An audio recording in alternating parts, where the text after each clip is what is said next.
What's up, everyone? We've got another awesome episode of the Yu-Gi-Oh! Show, and today we've got one of the titans of the Yu-Gi-Oh! Community. He's graced us with his presence and his amazing green screen. Who have we got today, bro? Hey everyone, it's me, Golden Nova, the lore laureate, the explaining expert. I only realize now that you said that I have left myself open to an amazing amount of edits that anyone can do where I'm sitting right now. I can't wait to see. Yeah. I feel like we should have a competition. The creative depths of their minds, but yeah, I fancy myself a bit of an educational Yu-Gi tuber. Definitely not in the vein of like your Packs, your Schmitz, people who know the game inside and out, but I like to think I'm a good introductory point for a lot of people, both in terms of learning how cards work and the stuff going on within the story of those cards.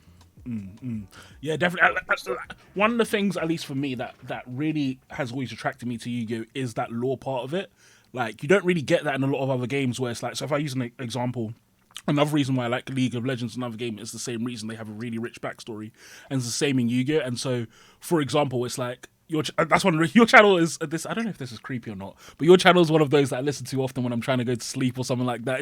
It's nice as you're listening and you're hearing the lore and stuff. Like, it's just really cool, really interesting. Like an audiobook almost, yeah. Yeah.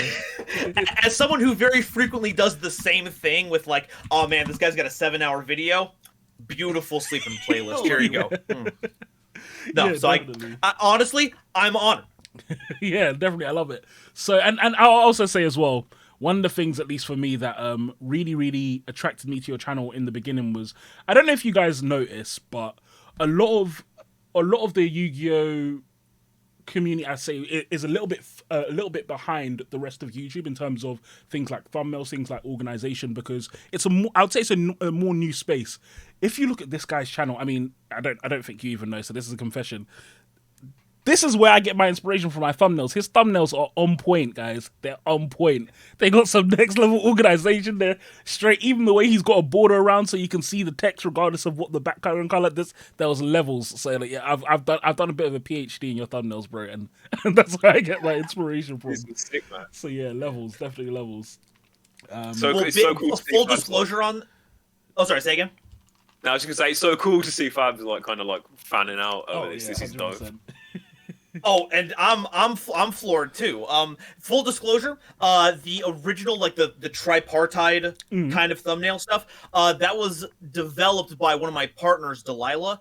Big help in getting the channel going. I attribute a lot of my success to her giving me the kind of effort and energy necessary to like propel myself. And when it came to doing thumbnails, she was like, okay, what if we lined it up like this and we did like the blurry background and bring like it was wonderful. So once again, shout out to Delilah. I love you and thank you for everything.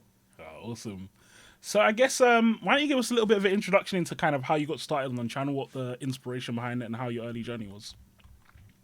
Yeah, so I've ever since middle school or high school, I've always been one of those guys who's wanted to make online videos to entertain people. I was very big into very early channel awesome days. So there was a lot of big personalities that I got attached to. It's also kind of the reason that you'll click on some of the older episodes and you'll find like channel specific lore, because I like the idea of having like some kind of behind the scenes thing that people can get attached to. I grew out of that when a lot of big news came out that a lot of those people were kind of, to put it lightly, jerks. But I have always wanted to be the kind of person that not only gave people a chuckle every once in a while, but could also help bring people into a hobby that I'm very passionate about. I've been playing Yu-Gi-Oh! Since it came out. Big thing all through schooling days. I made a lot of friends with that. And eventually I got to a point where it's like, if I want to do this, I need to make like a schedule of things that I can do. So what's the thing I can consistently put out once a week that isn't like too much effort that I get burnt out of? And then I realized, I can just talk about cards. I can just read the text off in like a digestible way that I don't see. This might have changed, but I don't see a lot of people explaining it in a way that's more digestible. Some people just read it off and then leave the context on the floor. And then eventually I just ran into a rut where I've just been doing that for like 3 years now. So I think that's where we found ourselves. Wow. And I think, yeah, it's really interesting the point you pull out about kind of doing it in a way that's actually digestible and such, because, yeah, again, it's like when you're first kind of getting into the game, I feel like that's the real barrier to getting into Yu-Gi-Oh, right? Like actually understanding what's going on, understanding what's behind the cards and stuff. Like that's what can stop people a lot of the time as well. Yeah. So then, I think that's sorry, I'll let you go as then. well. Sorry, I think that's something as well that draws a lot of people to archetypes. Specifically, I think one of the things that I think led me to your channel, Nova, was the branded and the Dogmatica lore and all that, like all the explanations for that, because that's obviously we've had laws like Hidden Arsenal and the World Legacy Saga and what have you, but like the branded lore is just so huge, and I've seen so many different theories about what's going on. And it's so sick to have like almost like an encyclopedia in the way you break it down set by set and like card by card and like how all the stories tie in. Like I think it's something that's so interesting, and branded like is definitely one of those decks that a lot of people have a lot of love for. The one question I did have to ask you is like in terms of how do you put together a lore video in terms of like where'd you get the information from? So of course I always wait for an entire set to come out first. A lot of people will like see like the initial wave of like what's a good example when like Sprites first came out and everyone was like, oh, when are we gonna get the Nova lore video on that one? But there's always like 3 or 4 incidental cards that are in separate archetypes like Therians or Springans and all that. So the first part is just waiting for everything to come out, and then it's just grabbing whatever high quality images you can get, trying to put it in context with the story itself, to see if you can make kind of like a timeline for what's going on. Another thing I tend to look at is the effects of certain cards, because they do a lot of legwork when it comes to figuring out what cards are meant to be doing in a particular time. The idea of what is it, Therian's double cross, it's the trap card. I don't know if it's Therians or Sprite double cross. It's the one that lets you like do a bunch of things like level 2, rank 2 monsters. Like one takes it, one uses it as an overlay unit. And it kind of like brings this idea that, wow, the sprites are kind of controlling assholes who will find what they want and then subjugate them to their will. So that was really useful. Otherwise, it's a picture of 2 big beefy metal people just doing double haymakers on an even bigger giant metal jerk. It doesn't say anything until you look at the mechanics. Those are 2 things. The third is, of course, trying to put it in context with all the other cards. How does this recontextualize everything we've known up until this point? Which is big when it comes to the relationship between the Sword Souls and the Ice Jades, because they're so interconnected that like you don't have one without the other. But if you don't like find the tiny weird butterfly thing with the primal markings on there, or you look at the concept art, you never know about it. So now that I've rambled about this for like 2 minutes, I think, it comes down to double checking the art, double checking the effects, and then making sure you look back on everything else and seeing how that either recontextualizes or fits into what we knew beforehand. Yeah, and then fourth, like official sources. Like sometimes we will be blessed with actual official writing to tell us exactly what's going on.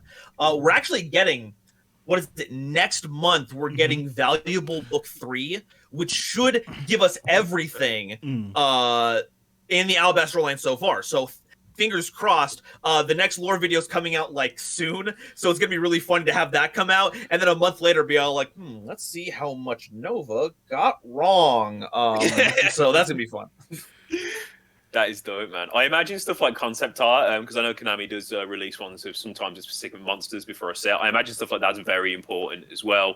I loved like the way that you interpreted how the card effects read into it, like using the example of the Therions. And I think there's like some things in the World Legacy, like with the Orcus, maybe a similar kind of thing. I think it's so creative, and it's such an interesting way of enjoying the game not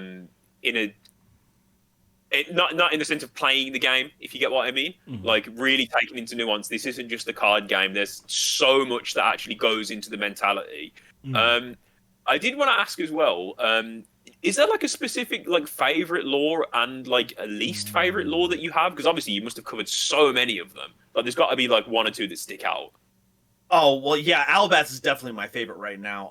I'm not sure if it's the recency bias talking, but it's definitely like there's so much going on in there. There's so many different characters that you get to know a lot more than I think any other lore. I guess it's arguable depending on like what your personal connection is.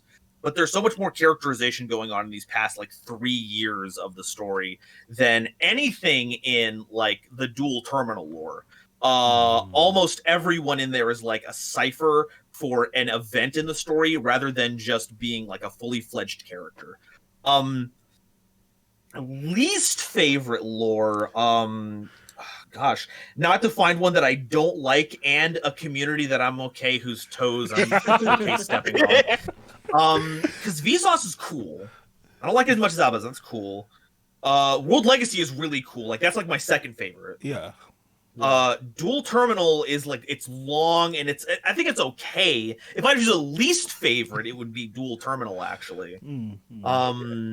So I guess if we're going by like the by the book definition, yeah, I like it the least. Dual Terminal. Ooh. God, there might be like some like smaller lore that I just don't think clicks, but off the top of my head, I can't think of one that I. Yeah, like there's technically lore there. There's a story, but it all kind of boils down to, man, these plants sure do like using questionably drawn women as a way to lure in adventurers. What does this say about the state of that world? But that's one that I made the video and I have left it there, and that is for everyone else to do with as they see fit. So I've just had a question that's come. It's about you as opposed to about your channel. You come across very, very charismatic, very, very good, just engaging and easy to talk to. Is that something that's natural to you, say, to your personality, or is that something that you've developed and kind of got into? Fab, you're not going to get a better interview if you keep you're just going to keep flattering me like that. I know, right? It's going to be the exact same. Look, I've been flirting with you all day and it's going to continue. I'm sorry. It just has to be like that. Okay, fine. I guess I'll take it. I feel like it's faked. If you catch me in like a general like out in the real world scenario, I'm a huge wallflower.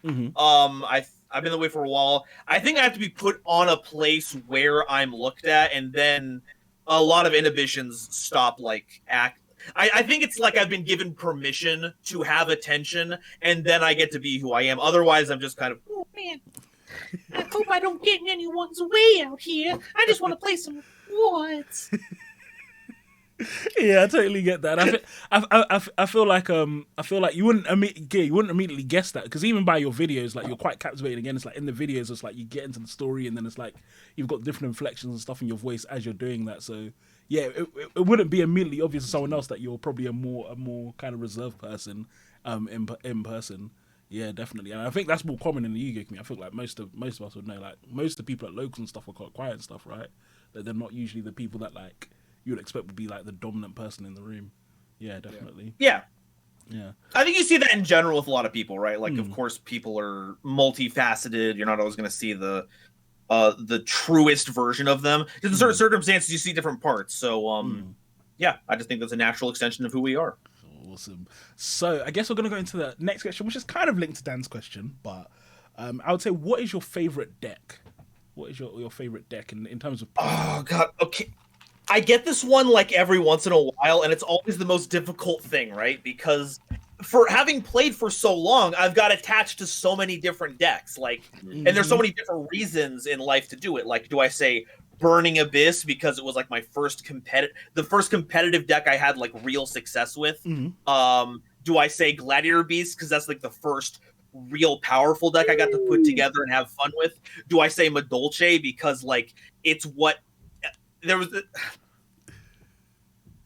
the shortest version of the story is that I went to a regionals when it was when Black Whirlwind first got unlimited after like the longest spree of Blackwings being the best deck, and I'm like, amazing, I've got this, the most powerful deck ever crafted. I'm taking this regional down. What I forgot to learn when I was getting back in the game is that it was spellbook ruler format, and the Blackwings were just little pigeons going, ooh, I hope I can make an armor master at some point. Got really bad. And I think as a extension of being dejected, I like left the deck somewhere, stolen, gone. I was in shambles. Oh no.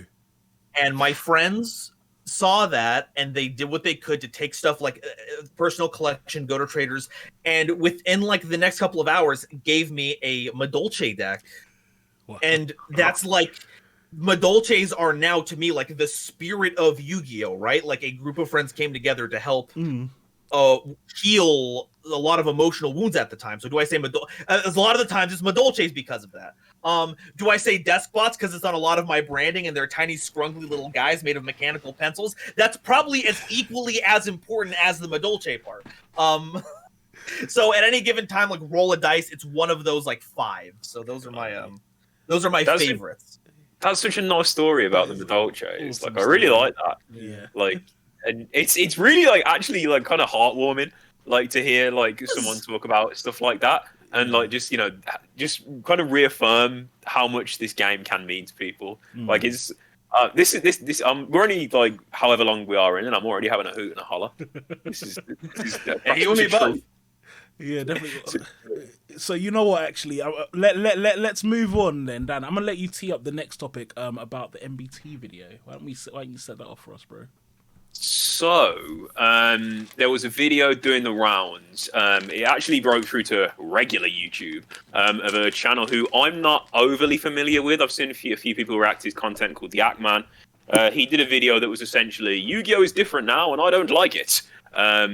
And, fair enough. Entitled to his opinion. But this video is interesting because it had content creators like Farfa, Team APS, Asian Eyes. There are a few others in there as well, I think. Anyway, and then MBT at some point this week. Yeah, fairly recently. Yeah, very recently, yeah. Put out a response video essentially saying that he didn't necessarily disagree with all of the topics, but in the way that he was looking at it, like, I feel like it's hard to take an opinion like that seriously as like an outside. I don't necessarily like a casual fan of Yu-Gi-Oh, because that almost seems like elitist, right? But like the game isn't as bad as you think it is. Like essentially, I think is the point that he was trying to make. So I guess like the question to that really is Yu-Gi-Oh as bad as people think it is? Because there's so much talk about, power creep and, oh my god, Pendulum's ruined everything. I can't believe that I have to use blue monsters with arrows on them now. Like, but actually, I feel like if you go in any game, like, that you played when you were a child, and you go back to it, like, and you try and get into it, like, at a semi-competitive level, you're going to have that kind of feeling anyway, right? Like, am I wrong for thinking that, or...? No. Like, I can tell you now, it's No. not in the case, like... I think the biggest thing that you have to realize is that we played these games when we were younger, and they serve like a big part of our nostalgia. So when we come back to them and then we realize that change is something that mostly people can't accept in large quantities. So to have all these new mechanics and to find that there's a much more difficult learning gap to when you played it as a child, you're obviously going to find some resilience in people. Yeah. So 100%. That's where the main issue comes from, is that the main people who are complaining about this are the people who were like, it's my nostalgia, you ruined my childhood. sort of thing. Yeah. So, yeah. That's just my opinion on the situation. I think that's a really... This sounds so condescending, but still, I think that's a really mature and strong point to make. That it's like it's different. I think one of the ones for me is, I don't know about you guys. Like, I used to love the PS2 and like playing on the PS2, and then there were so many PS2 games. I go back to it and I'm like, was it this crap? Like was San Andreas this pixely and rubbish and stuff? And it's like, what did I put up with back then? Yeah, like in my head it was magic, but it's like you've grown up, you've changed, and that's okay. Yeah. So yeah, it's interesting to bring that up actually, because I've recently been on a YouTube binge of watching people review video games from back in the day, like your Sonic Heroes, your Crash Bandicoots. Like when I say Crash Bandicoot, I mean like the shit ones, not the classics. Anyway, not the good. Actually, like, not Twin Sanity on. Yeah. But it's like it's interesting to see people be like, actually, this game is just nowhere near as good as I thought it was. And it's okay to still like the game or whatever it is, or a TV show, as another example, because you liked it when you were young. That's fine. And I feel like as well, alternative formats do exist, man. Goat is popping, Edison is popping. Some of my friends who used to play Yu-Gi-Oh but don't anymore have recently put together anime format decks, like character style decks, and I've been playing that casually, and it's a hoot. Like, so I don't know. It depends really what you want to get out of it. But Nova, what are you saying about this, man?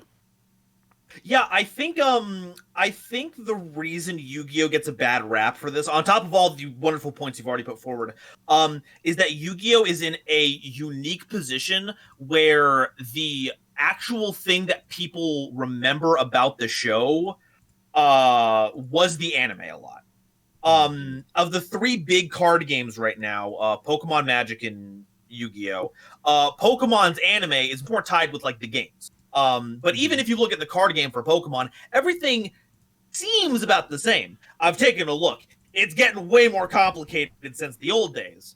But if you look at a a Pokemon card, and you were familiar with the old ones, it's still got the energy cost, it's still got one or two things, it's the cool artwork. It's all generally the same looking. If you look at Magic the Gathering, the media project that they were a part of outside of being a card game were books. And unfortunately, we don't live in like Wuthering Heights times. No one's sitting around and cracking open a book as the way to pass their weekend. But like Magic the Gathering is infinitely more complex and has gained a radically amount of complexity since those old days. But no one talks about that because that's not one of those things that are deeply rooted in the back of your mind. But Yu-Gi-Oh! Was like one of the biggest shows. And if you picked up cards as a kid and you look at cards now, there is a much, much bigger difference than between that and Pokemon. So you get a lot of people who are like you mentioned, my childhood has been ruined by the complexity. But like, yeah, that's what happens. It's a 25-year-old card game at this point. And I would think that, I don't know the Act Man, so I don't know any of his content. But my assumption that I've seen is that they cover video games a lot. Am I right about that? I think so.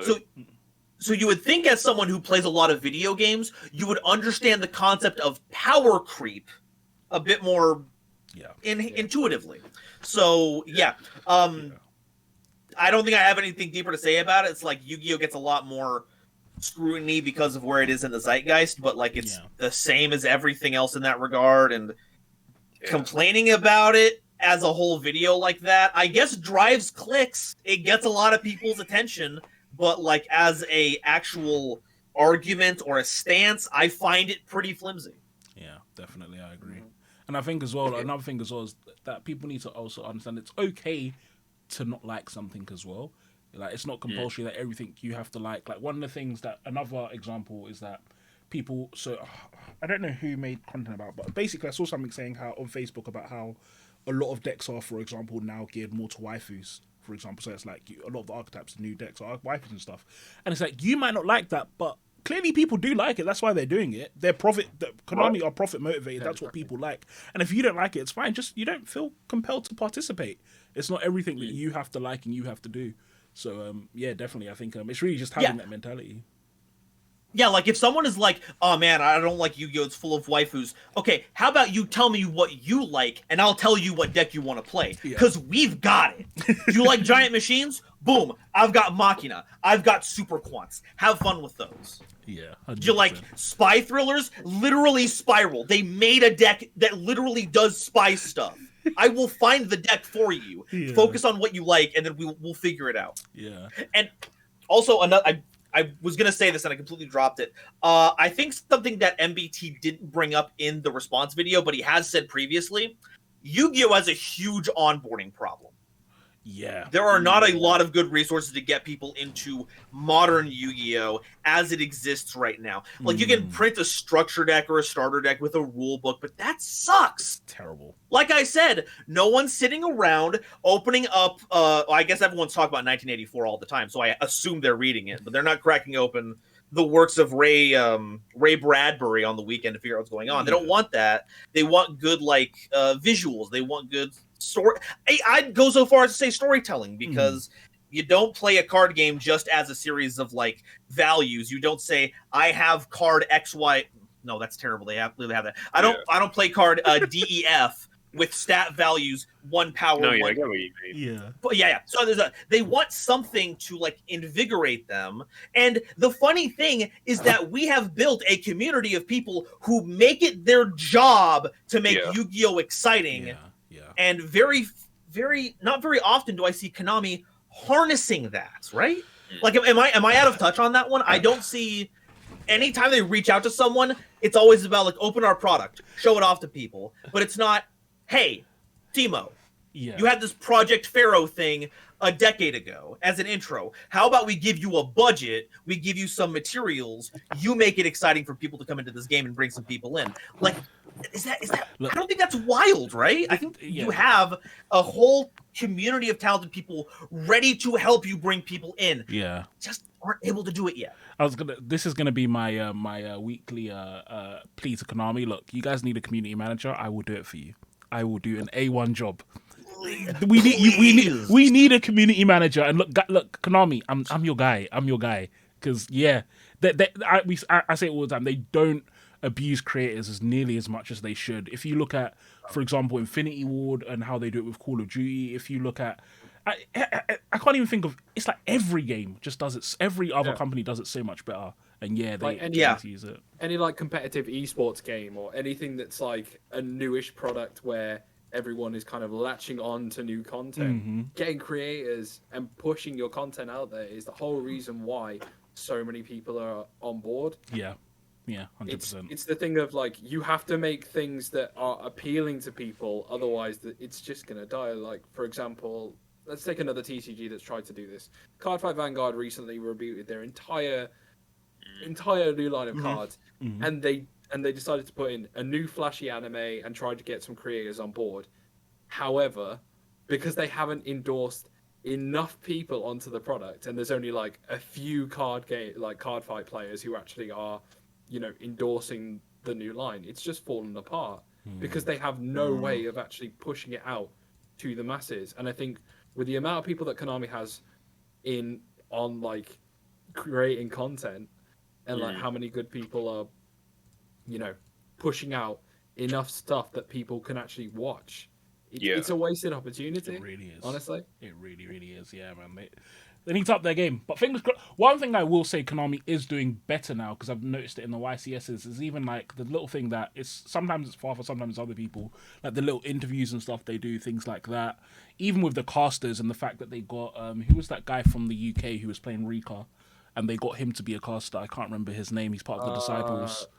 That's cool. I know you're about. I can't think of the name. I know but it's you're like he about. literally tops like 2 or 3 events, and they're like, "Oh, we'll get him," stuff like that. So I will give credit to Konami that they are trying, but do better, guys. Do better, and I will be the guy to do better. Look, I'll ask for a small salary, just $250,000 a year. I can do the job. Yeah, I'm Just here. enough on the budget. I'm here for you guys. Yeah, you got the money. But yeah, so I guess we'll move on to our next drama topic. And so there was a certain video that I shared with these guys, and you know what? The video had like 1 like and 12 views. Yeah, So shorts. shorts on YouTube if you want to bounce in it. Put Shorts shorts on on YouTube A1. if you want to. Yeah, and I liked it a lot because I definitely think it's going to generate a lot of discussion. I've intentionally kept my opinions to themselves, but essentially, the crux of this guy's theory is that men and women can't be close friends.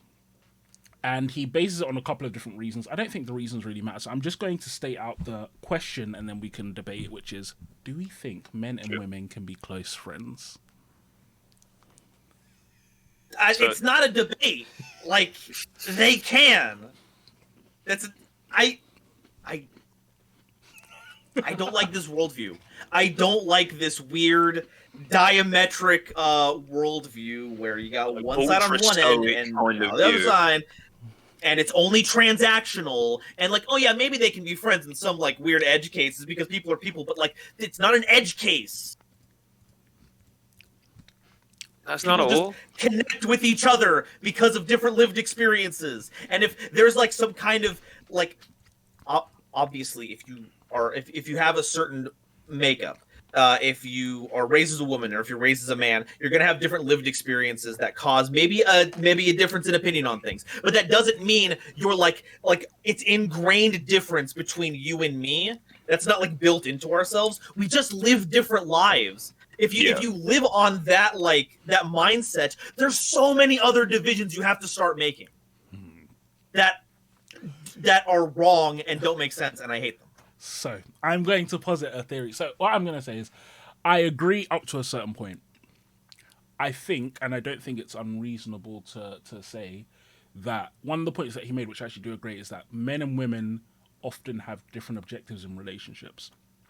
And I find that with women, you can with most women, because they're not necessarily starved for the attention of the opposite sex, if a woman chooses to be a man's friend, most of the time it's genuine. It's just, let's be friends. But a lot of guys are starved for female attention, and their decision to be friends with a woman is more often based on the fact that they don't really have a choice than it's what they actually want. Now, I do think that men and women can be close friends, because I've had a close. My current wife right now was my best friend before she was my wife. Before her, my two best friends before her. I don't know. It's bad to say that I've had more than one best friend. I don't know. Maybe that means I'm disloyal, but. The two best friends before my wife were also both girls. But in spite of that, I would say that again, it's so. For example, the example I'd give is an experiment that I've seen on some shows. For example, is that a girl will be like, "Oh yeah, my best friend's a guy," and they'll be like, "Call the guy and ask to have sex with him and see if he'll have sex with you." And then they'll call the guy. Oh yeah, I've seen these. Yeah, I'm sure. And then I've seen these on the algorithm. Yeah, and then they'll call the guy, and then the guy will almost always fails the test. Now, this isn't to say the guy can't be friends with her, but it's just lending to my point that, again, if we're looking from the guy's perspective, a lot of the time it's not necessarily as genuine as from the girl's perspective, and this is just a result of the fact that most guys are starved for female attention, and so it's kind of any female attention. If it's okay, if I can just be your friend for now. A lot of guys will go for that. And that's kind of where I do agree. And then the other kind of, sorry, Nathan, I'll let you go in a second. The other thing is that, in my opinion, in the context of a relationship, so for example, I'm married, I don't think it's appropriate to have close friends, close, isolated friendships of the opposite sex, or for example, if I was gay, for example, I wouldn't think it would be appropriate for me to have loads of close male friends that I hang around with one-on-one, just because we're human. We're human, and when you're friends with someone around them for a long time, emotions will build up, and I feel like you're just setting yourself up to do certain things which aren't good. You're setting yourself up for potential infidelity and stuff like that, unless that's a dynamic of your relationship. So that's my opinion. That's, I think, where I would say my opinion is on it.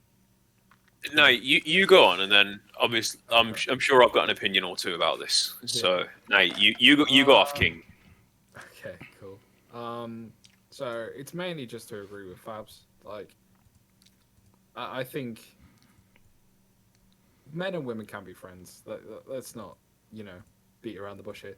They genuinely can be friends, but I think if your intentions are pure, because as Fabs has said as well, there are a lot of guys who get into friendships with women in the inclination of they've been starved of female attention, and it's like, I'll be your friend for now, but maybe later we can. No, it doesn't work like that. You have to basically go in there. That's more of a them problem, right? Yeah, exactly. Yeah, but the point is that that's the reality, right? That is a them thing, which is why I said it's usually based on guys. But yeah, it's a them thing. Sorry, Nathan, carry on. Exactly what I was trying to get at is that it's more of a insecurities on the guy's behalf because of the fact of when you grow up without a lot of female attention, it just makes you necessarily. I think I don't want to say the word desperate, because that's not the correct word to use. But when you're there just constantly, maybe getting this female friend, maybe that'll help. Like it's a. Well, sorry, you carry on. Damaging to your ability to make meaningful connections with people. Yeah, exactly. When it does come down to maybe I'll earn my way up to it. Maybe it doesn't have to be that, but maybe. Yeah. That's where a lot of that kind of nice guy thing. That's where I feel like a lot of that whole nice guys of you're ugly anyway. I feel like that's where a lot of it comes from. Where it's like the guy was thinking, if I'm just nice to her for a year or 2 or 7, then maybe she'll sleep with me, and then she doesn't, and then it's like, you're ugly anyway, bitch. I don't like you. And it's like. It's so OP. It's disgusting, because really, if you were going into that with pure intentions, you shouldn't have been a friend anyway. And it's I don't see girls doing it. I personally have never. I know, I'm sure there are girls who do it, but I don't think I've ever seen a girl really do that kind of, you're ugly anyway. Like, it's not. It's usually the guys that I see doing that, not the girls. I don't even see like girls going in to be friends with a guy who they actually. Well, I guess the circumstances change and depending on your environment, but I don't think I've really seen like girls go into friendships with the inclination of maybe he'll like me. I do think they do that, but less often. Yeah, Less often. but it's a case of it's circumstances, and I think if you don't read into all this like, pardon my language, if you don't read into all this like red pill shit, then men and women can definitely be friends. You just gotta, see outside of the box and just do it. Yeah. Do you? I want to hear Dan's opinion now. I can see see the veins throbbing. in the evil chair. Look with the... So for those of you who may not know, I am I'm one of these woke people. I am a hold on there. Wait, social awareness? Come on, no way. Sorry. So I'll look at this in a bit of a different manner. I was born a male. I am a trans person. I choose to identify as non-binary.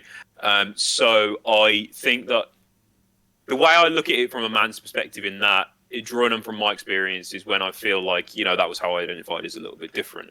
But it's also allowed me to be more in touch with like my feminine side and things like that. And I'm someone who, in my entire life, I've always felt easier to connect with women than men. And I think that's because, well, I don't know why that is really. I think it's just because a lot of time I think if a woman wants your attention as a friend, as a partner, as a colleague, as whatever, it's genuine, I feel. And this isn't the case for all men, not all, because there are obviously like a lot of my best friends are cis males, and I wouldn't be here if it weren't for a lot of them. But I do think that male friendships, to a degree, I think can be a little bit more objective driven. Is that like unfair to say? Or I 100% agree with that. Yeah. Yeah. And I do think that it's weird that it always seems to be like straight white males who do seem to be kind of like giving the idea of what everyone who isn't a straight white male like should be and shouldn't be doing. Like Andrew Tate talking about how women should act, and Jordan Peterson saying like why Elliot Page is a demon and whatever. Wait, what? He said that? Really? He doesn't like Elliot Page at all, bro. But that's an entirely different conversation. Anyway, no. the point I'm trying to make is,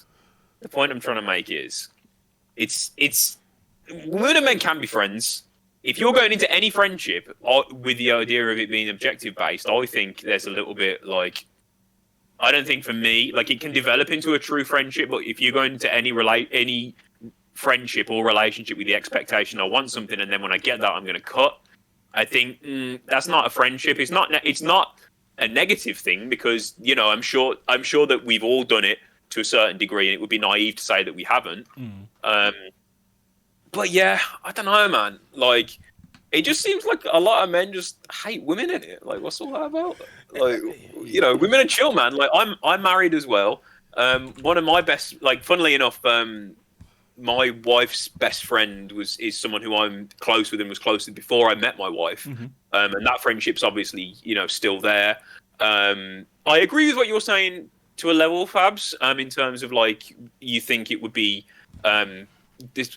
I'm not sure if you said disrespectful to have like friends of a different gender or like the opposite sex or anything like that. I think it's natural to have that kind of human sort of apprehension, I guess, because humans at their core are, we do tend to focus on the negative aspects of things. I do think it is entirely possible though, but I also do think something like that it's relationship to relationship. I'm not going to tell you how to run your marriage. You're not going to tell me how to run my marriage, and I wouldn't expect you to. Do you get what I mean? Yeah, like, but also, like, I know if I said to my wife, "Oh, I've just been talking to this girl recently. She never heard of this girl before. She's probably a bit like, But I do think that's natural. Yeah, women and men can be friends. I don't know how we've talked about this for this long, to be honest. Yeah. Turns out it's a deep topic with a lot to cover. Yeah, I think You know because them ones. on the surface level it seems so obvious, but yeah, I feel like there's levels to it. That's why it gets into, and that's why I thought it was such an interesting. Again, the reason why I didn't want to go into that guy's points, because I feel like most of the points he made no sense. So I was just like, they're not really relevant to the question. Yeah, whoever this person just doesn't need any attention. They've made their sort. They do whatever. Yeah. Yeah, of course. Yeah, this is something I'd be interested to hear one of our guests who's coming on later on in the Ooh, show. it would be good. A little bit later on, actually. Just, no spoilers, obviously. But anyway, yeah, women and men can be friends. Before we move on to, because I think we're getting close to that time, Fabs. Before we get on to that, I did have a couple of questions for Golden Nova. I've told friends who are fans of your channel that obviously you're going to be on the show. They've had a couple of questions that they've kindly asked me to put forward to you. First question I had was, what's the weirdest question someone's ever asked you about a lore thing been? Because obviously, like, you're a creator who does the extra mile when it comes to your research and things like that. Have you ever had anyone say, "Oh, well, you know, what's the why does Albaz have one eye?" Or, you know, maybe something a bit deeper, like how many like I can't even think of an example. Do you get what I mean? But like, have there been any questions or comments that you've seen that have been like, what? There have been several people who I believe have been like, Albaz and Ecclesia, who's the top? And I'm like, I'm not getting into Shit that. like that. Wait, sorry. Actually, there's nothing about it in the card art that empirically shows one way or the other.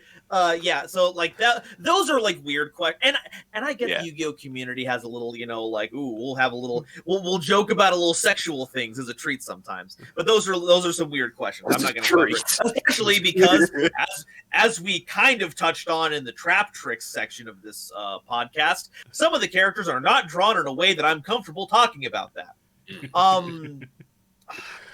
Yeah, I believe that's about as weird as it gets because. See, what I find most prevalent is that people are looking to prove you wrong about things as opposed to having genuine inquiries about things.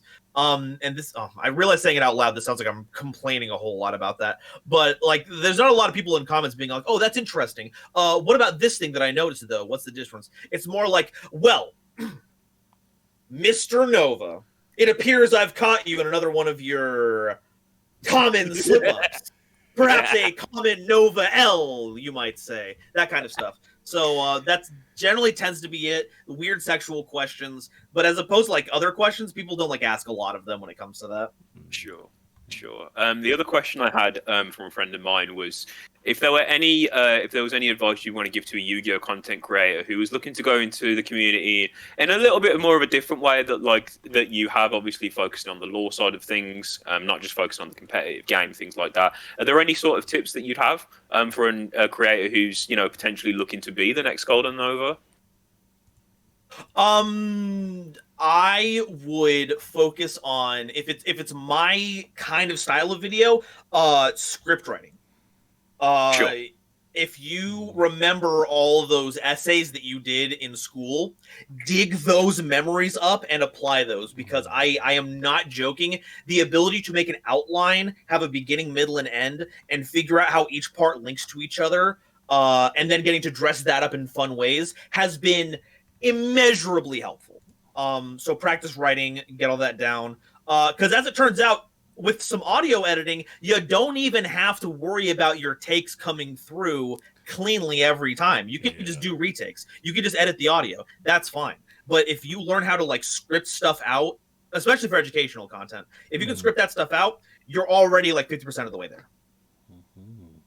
Second is finding something you can talk about consistently with as little effort as possible. I said earlier, the explained videos came about as my ability to try and make videos quickly, cheaply, without a lot of... I mean, there is effort, obviously, but it's not like I have to go out and like shoot a thing out at a location every day to get more footage for something. I literally have to sit in a room, get my microphone up, and just say things into the microphone. So finding something that is easy to do that works with the environment you're in is another great golden tip. Now, wise words, man. Wise words. Thank you for that. I actually have a question. I'm sorry. Fabs. I'm so sorry. I actually have one more question. Go on. I feel like I need to take this opportunity to get this kind of advice. So I don't know. From my perspective, it seemed as though your channel like had that kind of explosion moment with the Albaz. Like you released the Albaz video, and I feel like that was when your channel really just kind of exploded and took off. Would I be correct in saying that with your Albaz storyline video? Funnily enough, no. Ooh, okay.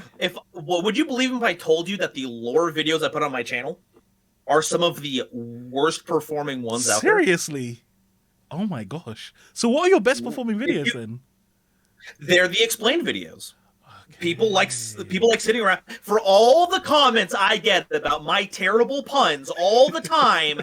All of you come back for them, and I appreciate it. Thank you very much. The lore stuff is more evergreen. People found me later, and that's stuff that they go to.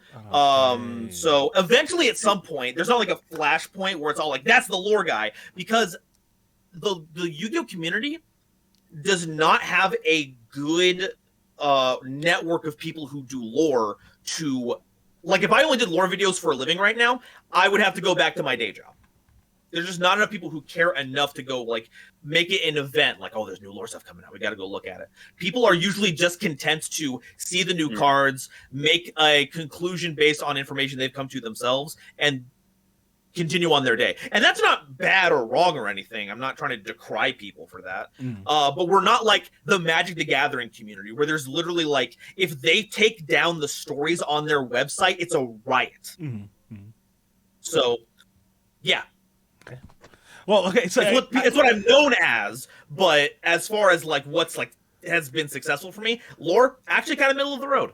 So, well, then what I'll do is then I'll use that as a springboard into the question on ask, which is essentially, let's say, for example, one of your explain videos. Would you say there was a specific explain video that you felt take off, or do you think it was like steady growth? It was the big thing for my channel, I believe, looking at metrics, actually has nothing to do with a particular video. Yeah. But it was Master Duel coming out last year. And that really was enormous. Because, as it turns out, when your channel is built on making videos about primers for specific archetypes, a lot of search engines go like, how do you play Sky Striker? How do you play Subterra? Yeah. The Sky Striker video rocketed. Like 3 months after it was made, because everyone wanted to play Sky Strikers when they came back into it. I will say that is something that I feel like is... Sorry to cut you off there, Nova. I feel like that is something that he's really missing. Like the primer videos. I think it's something MVT mentioned as well at some point. Because I think Magic has them, like how to play X-Deck, or like even X-Deck explained, as you said. I think it's a really untapped market, and it seems like you've really kind of hit the nail on the head with them. So like, big up, man. But sorry, go on. Oh, no. I think what I was saying was... it's still me trying to find my voice in the community, right? Because I feel like I haven't found a thing that I do that gets everyone to rally around like the Golden Nova, I guess, brand, as corporate as that sounds. There are, of course, people who like that's like the thing on there, Golden Nova. If you need lore, there's that guy. But I haven't found like a video or series that just like grabs the entire community's attention by itself. My biggest growths have been on the back of other things that I am very grateful of. I don't want any of this to sound like I'm ungrateful for people who've reached out and have like given me the chance. That's great, and I love that. But I'm still like on the quest to find like, how do I make a thing that makes like everyone pay attention to me? And I think I've gotten that yet, but I'm hoping. I'm looking for it.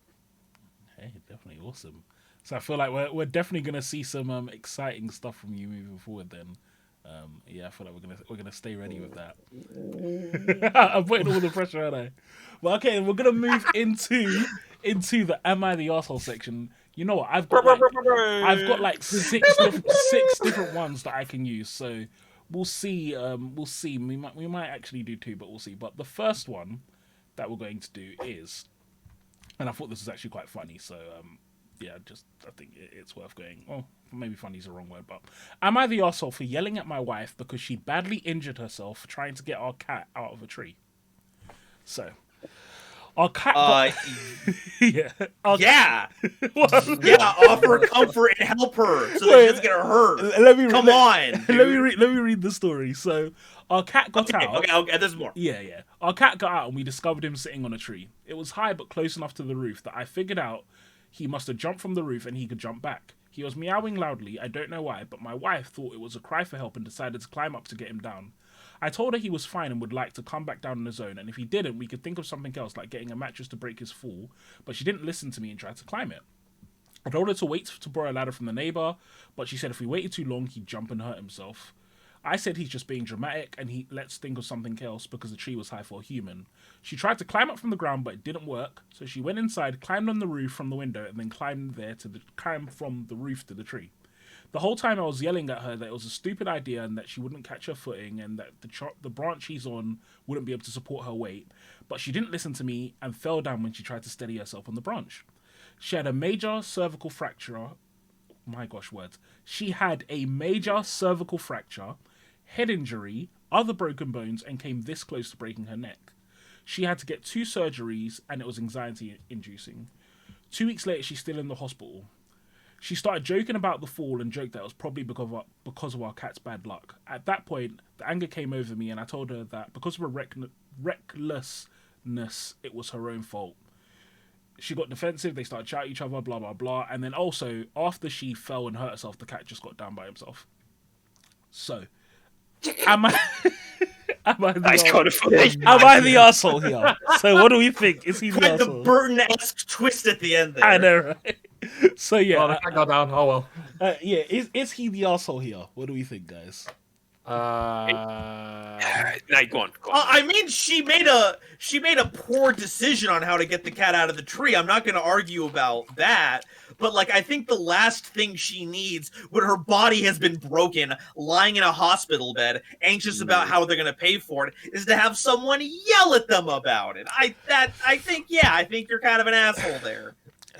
I think they're both idiots. I think is where I would put it. Yeah, I agree. Yeah, I it's think, like- yeah, I think It's like he's- some Family Guy. This is. Yeah, I was gonna say. like, I think he's an idiot for shouting, and I think bubbling up.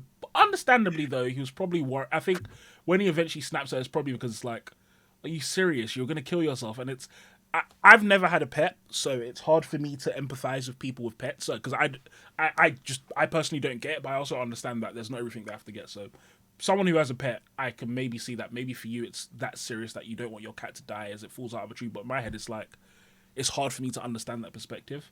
But I think I'd be angry at my wife if she risked her life to climb up a tree to save a cat. I think I'd be angry at her, and I think I would think she's being irresponsible and unfair.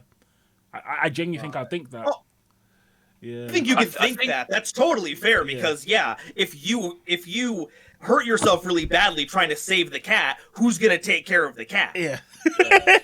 gosh. So, if this is in America as well, their healthcare ain't free. Let's Oh. see. Can I tell? Oh, this? no!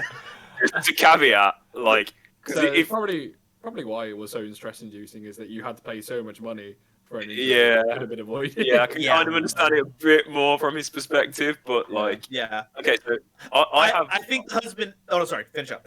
No, I was just gonna say, I have mixed feelings. I think it's like you said, it's just so stupid.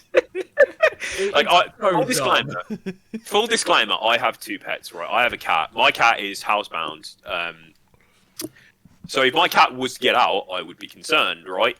If my cat was up a tree, I would probably try and help it, but I don't think I'd endanger my life. I think I'd just wait there and probably just put something down so that when she gets down, because like, don't people just ring up the fire brigade in America and like get them to do this kind of stuff? Like, I always that's, think like that's like a cartoon thing. Oh, okay. It's one of those like things that exists in the zeitgeist that you feel should be real because they're always doing it in like shows. But it's not, no. Okay, cool. So like, I don't know. I could understand maybe like getting a ladder, like to go and get it. Sure. Climbing a tree yourself. Like, I'm not gonna go fucking like climbing up a tree bare hand and save my cat. That's stupid. But also like you're in hospital. You've had surgery. Like, you know, stressful time. You can laugh at it because you know you realize how silly it is. Yeah, he shouldn't have yelled at her, but also she shouldn't have like They're just both a bit goofy. Basically, Yeah, that's what I was gonna say, like wholeheartedly, is because the man shouldn't have shouted at his wife.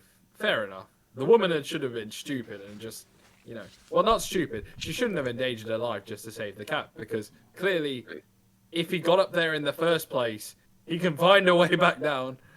Yeah. Or Do you know it's a what? case that- We all make mistakes in the heat of passion, innit?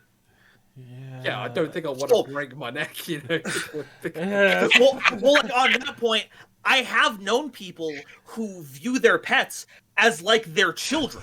Yeah, I mean, Like they're yeah. connected to them. So like maybe it might be analogous to be all like, my child found themselves up in a 3-story tree. If they make the wrong move, they will die, and not only will they be hurt, I will be distraught for the rest of my life. I need to fix this now. Yeah. And sometimes Yeah. that just I think circumstances yeah. It was more in the every case of, other like- thought process. It's Yeah. still irresponsible to do it that way, but like we are creatures of emotion, so Yeah. sometimes it happens. 100%.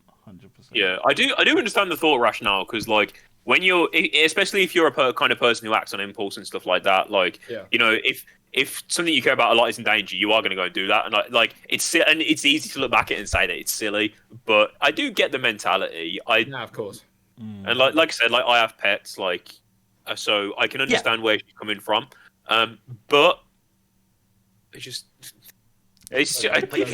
so unbelievably goofy. It's just the way that she did it as well. She had to climb through her house It's to like Tom get onto Jerry. a tree. She basically had to go full Mission Impossible just to get out of the building onto the tree. But imagine how cool it would have been if she pulled it off. Oh yeah, That would be a That great would've been story. nice. Would have been fine. Scoops the cat, takes a tree branch, stabs it into the side as they like rappel down. Duh, duh, duh, duh, duh, duh. I have retrieved Would have been fine, Hubert. but she You're home, my child. It would have been fine if she didn't Dumb and Dumber it and literally fall down Yeah. halfway through and Oh my then break God. her arm, have a fracture, almost break her neck. Yeah, high risk, high reward. I guess that's Yeah. Yeah, so I That's guess the the general consensus is she's a little bit of an idiot as well. He's an idiot not an idiot, but he also probably Bit of a could have dick been move. nicer No, about shouldn't it. have shouted. Yeah. yeah. Definitely. I think that that makes sense. So yeah, I thought this was quite a funny one. Again, it's not that I'm happy that she hurt herself, but yeah, just, Oh, it's definitely an interesting course story. Oh, she's laughing about it herself. Yeah, Like, true. Yeah, exactly. Yeah, I can laugh too, innit? So, guys, thank you so much. This is another awesome episode of the Yu-Gi-Oh! Show with the legend Golden Nova. And yeah, bro, have you got any shout-outs or anything that you want to say before we sign off? yeah. I guess I want to touch on a previous topic we were talking about real quick. I Oh, don't know yeah, if this go can be for it, like bro. edited around. I don't know. I just wanted to wrap around and say, yeah, women and men can be friends. They can be close friends. I think a lot of the thought process that goes into that is rooted in a lot of like cis straight normativity. As a bisexual man myself, I think it would be very unfair to expect me to not have any friends outside of my significant others, based on what sexual contact I might have with someone. I think that's very unfair. So I wanted to make sure that got pointed in there because I don't see that kind of perspective talked a lot about. So I just That's want to make true. sure that's sprinkled in. That is true. I did that one. Number 2, now I'm going to transition from my that serious topic to personal promotion. Keep an eye out on channel. The February is basically lore month. We've already had Vsauce come out. Albaz lore is not very far behind. And coming out the following week is a project that's very close to my heart and is taking the idea of talking about lore, I think, to the next production level that I've done. If anyone's familiar with the History of Dual Terminal series, I've gotten a lot of voice actors on board. I've gotten animators on board. This will unfortunately not be anywhere close to Yu-Gi-Mations back in the day for stuff like that. If I can only wish, but we're getting a bit more on that one so that you can enjoy the History of Dual Terminal in a more exciting way. So keep an eye out for that. Jeez, That sounds That sounds dope. Yeah. Before we do go, perhaps I do want to actually give a quick shout out to Neshi because I actually asked Neshi after he came on the show, who do you think we should be asking? And he recommended you himself, and I was like, okay, yeah, I'll reach out. Why not? So big up Neshi, bro. You the goat. Neshi's a Neshi is the go. I will say once again, he is the platonic ideal of a Yu-Gi-Oh player. Everyone out there saying they have a pet deck that they only play but like keep scrubbing out at locals, that is not Neshi. Neshi takes that mentality and goes, these regionals are mine. Yeah, fully. Yeah, he really changed my viewpoint on Crystal Beast. Like after that with him, I felt like my mind. I was like, this is a yeah. Yeah, definitely. He's a legend. But yeah, awesome. Right, thank you guys. So we're definitely gonna see you again next week. This week, I don't know. We're gonna see you again soon. You know that we're always here every week. So yeah, thank you for watching. We'll talk to you all soon. Peace.